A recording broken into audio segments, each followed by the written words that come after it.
says she running away.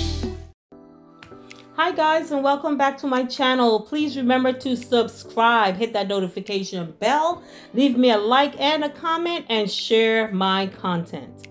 Today guys, we are making a slip cover for my sofa. I am tired of the gray. I know you've been hearing me saying I'm thinking about getting me some white sofas for my living room, and instead of buying a whole new set, since this set is a pretty good set, I decided to make slip covers. I purchased my fabric online. It is a P. Kaufman performance fabric, and I bought it from Fabric Guru. I will leave the link in the description.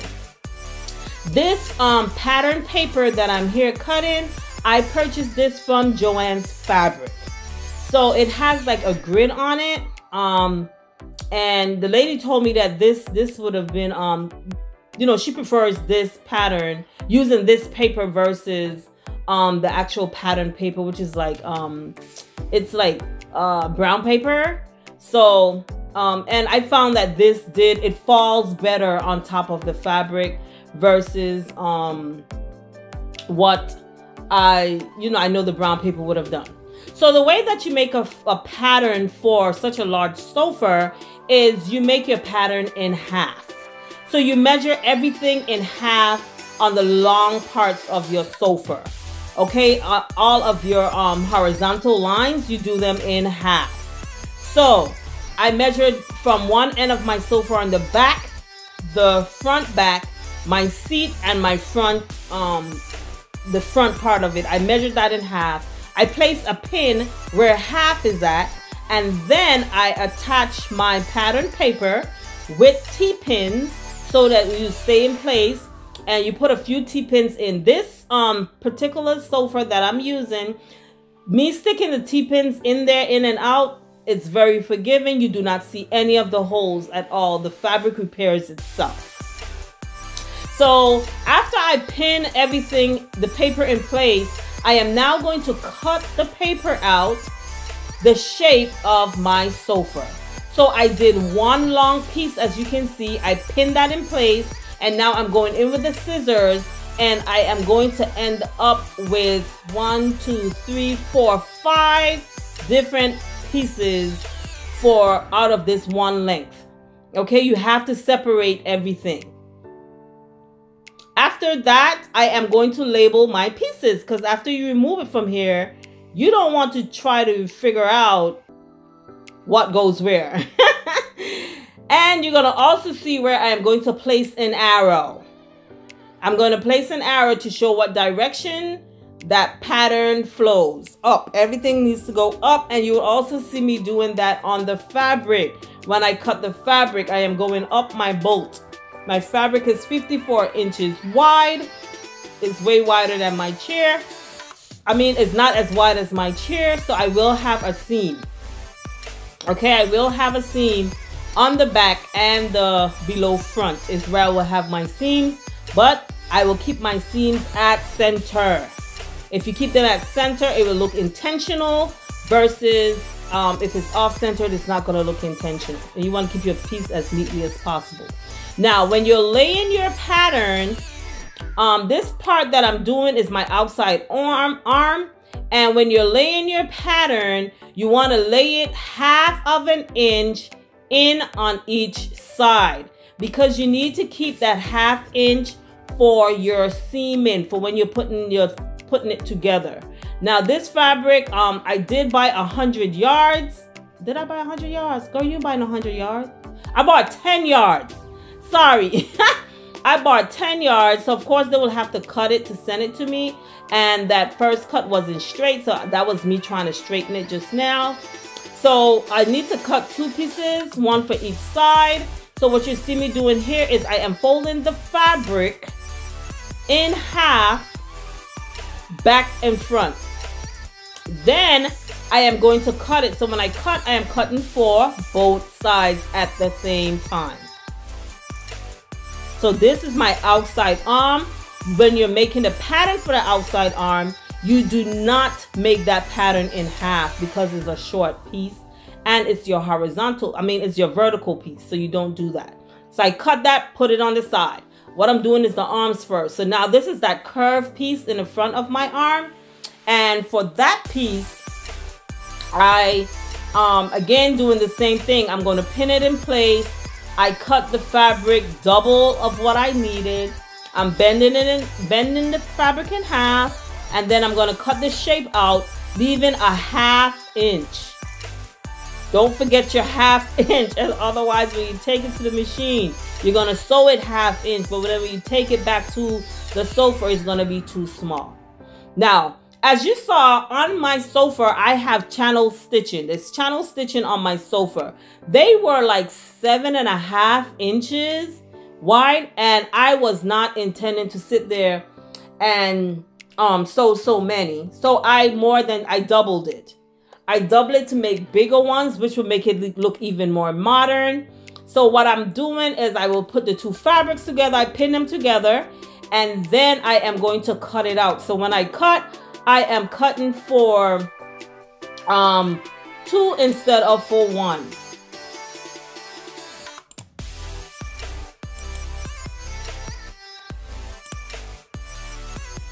Now this was the tedious part of the whole project, because I have to cut all these strips out, and then after I cut all these strips out, I have to stitch them right back together.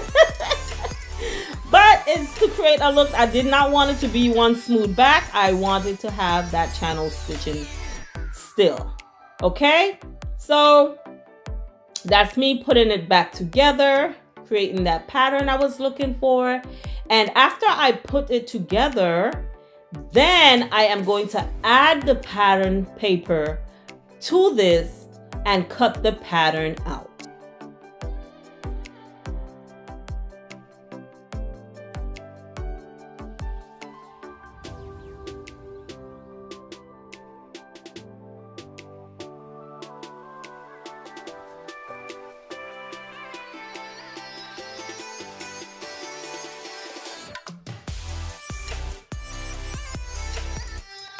And guys, when you are sewing, when you start out your sewing, always do a reverse to seal your stitch. And when you're finished, do another reverse to seal your stitch. So here I am pinning the fabric to my stitch. Now you have to try to pin this down as flat as possible. Again, leave your pattern that you cut does not have your 1/2 inch allowance. So when you're cutting on each side a 1/2 inch bigger. Always remember that.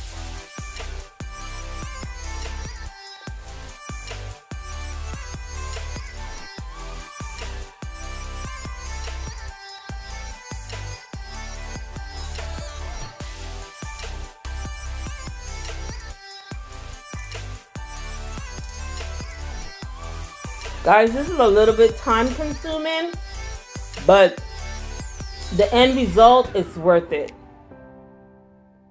So what I'm going to do, remember my pattern is only half. So I am folding my fabric inside out, and I am going to cut the other side. So when that fabric opens up, it's one long piece that spreads across the sofa. And I'll put it on the sofa for you so that you can see.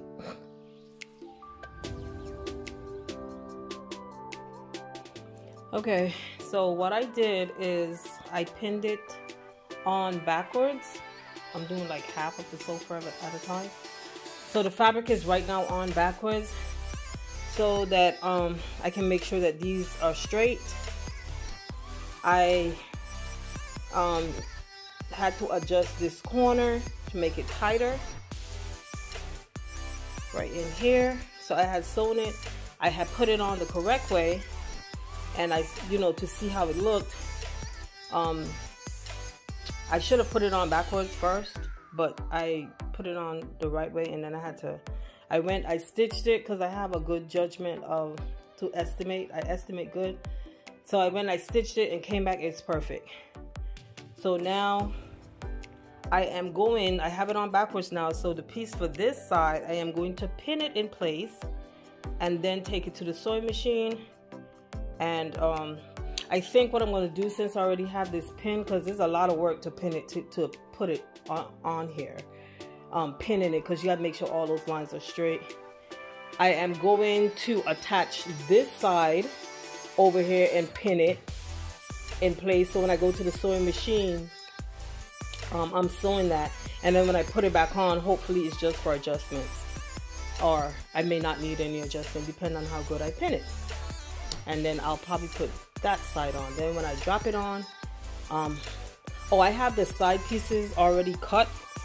Yeah, that's what I'm gonna do, that too. I'm gonna pin those on too, or maybe I'll just do it piece by piece. But that's where we are thus far.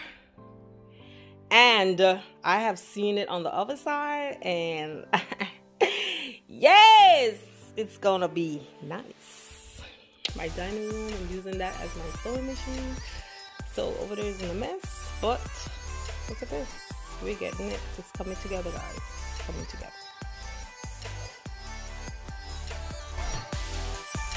Okay, so I have put all the pieces together, and I have fitted on there. It just needs to steam so that you won't see all those wrinkles anymore. This one does need a little bit more adjustments, like right there, but outside of that, it's looking good. I stopped using the pattern, and that is why this one does not have a tight fit. Okay, so what I'm doing here now is I'm measuring the cushions. Big mistake I did. I measured the back of the cushion instead of from the top of the cushion. I ended up with 24 inches versus 25, which made my first fabrics I cut too small. Okay, so these are the measurements. It's 36 wide by 24 inches long. The band is 5 inches. So for me to know how much fabric to cut for all three sides so I can have it seamless, you have to add 36 plus 24 plus 36 plus, no, you have to add 36 plus 24 plus 24, because you want the two short sides, one long side. Okay, so then I'll know how much fabric to cut for this band right here. And of course I'm adding ½ inch on each side, so so my 24 will become 25, my 36 will become 37, and my 5 inches will become 6 inches, because I'm leaving a ½ inch for the seaming. Okay,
Okay guys, so I'm going to show you here real quick how to turn the corners. So you have to snip the top fabric so that when you're turning the corner, it will lay flat while you're turning the corner on your main fabric.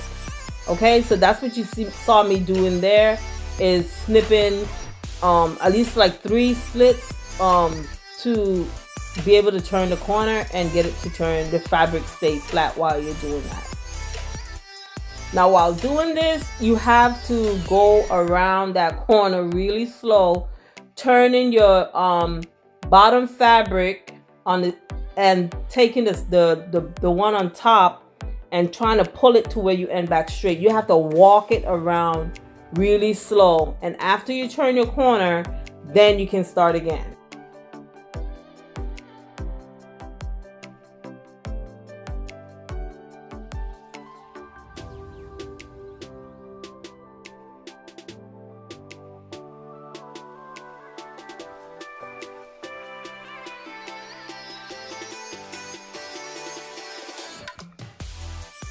Okay, this is the cushion, and this is the final of how I decided to do the back.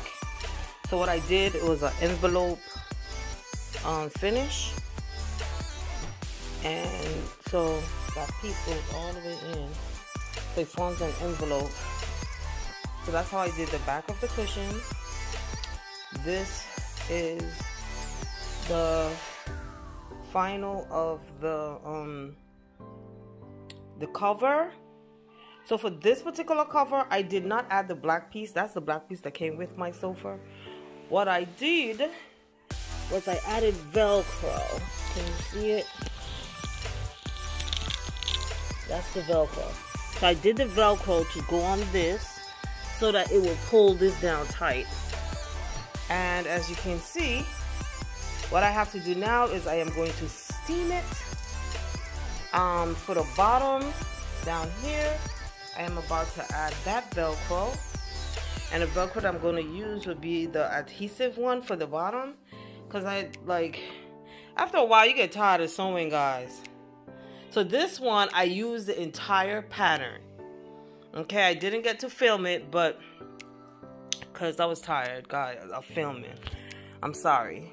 But what I did was, since after I made this one, I saw what I should have done, and I did it with this one. So this one was pretty easy to do. It came out much better. What I did is I build each arm first. So I did this arm, then I did that arm, and then I did the back. So when I did the arm, the first thing I did is I sewed this and this piece together first. I did this stitching so that it can make it lay flat, because remember you have that bulky fabric that's going to be under there, your ends, right? So I sewed this to make that flat on top, did a top stitch. Then I put it on here, pinned it on, and then I pinned this on, this piece. Took it to the sewing machine, put that on, came back, fit it again. So that's what I did with this particular piece.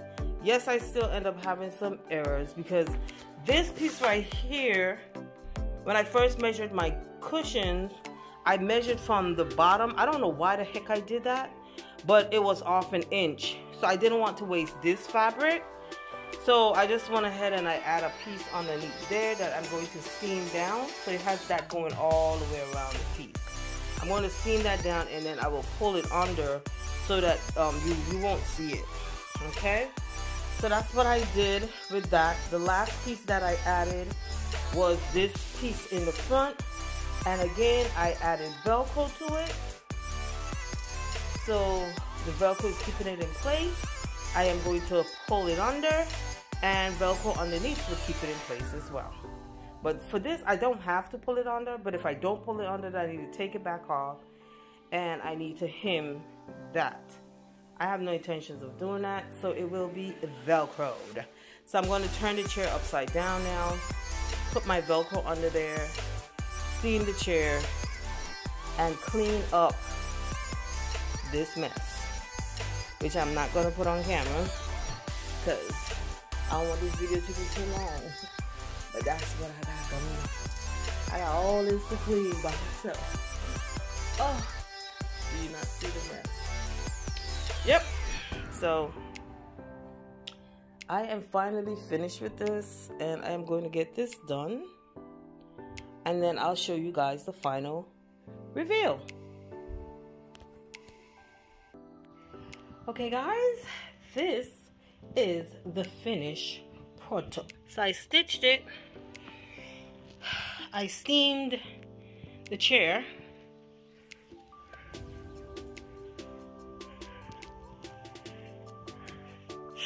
and this is it.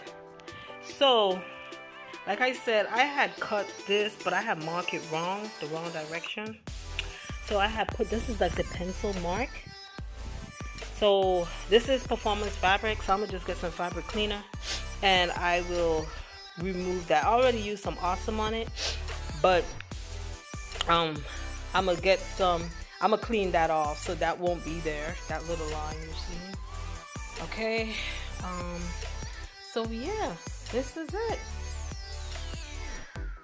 So now I am going to put my whole living room back together, and I'll show you guys when I'm finished. Okay.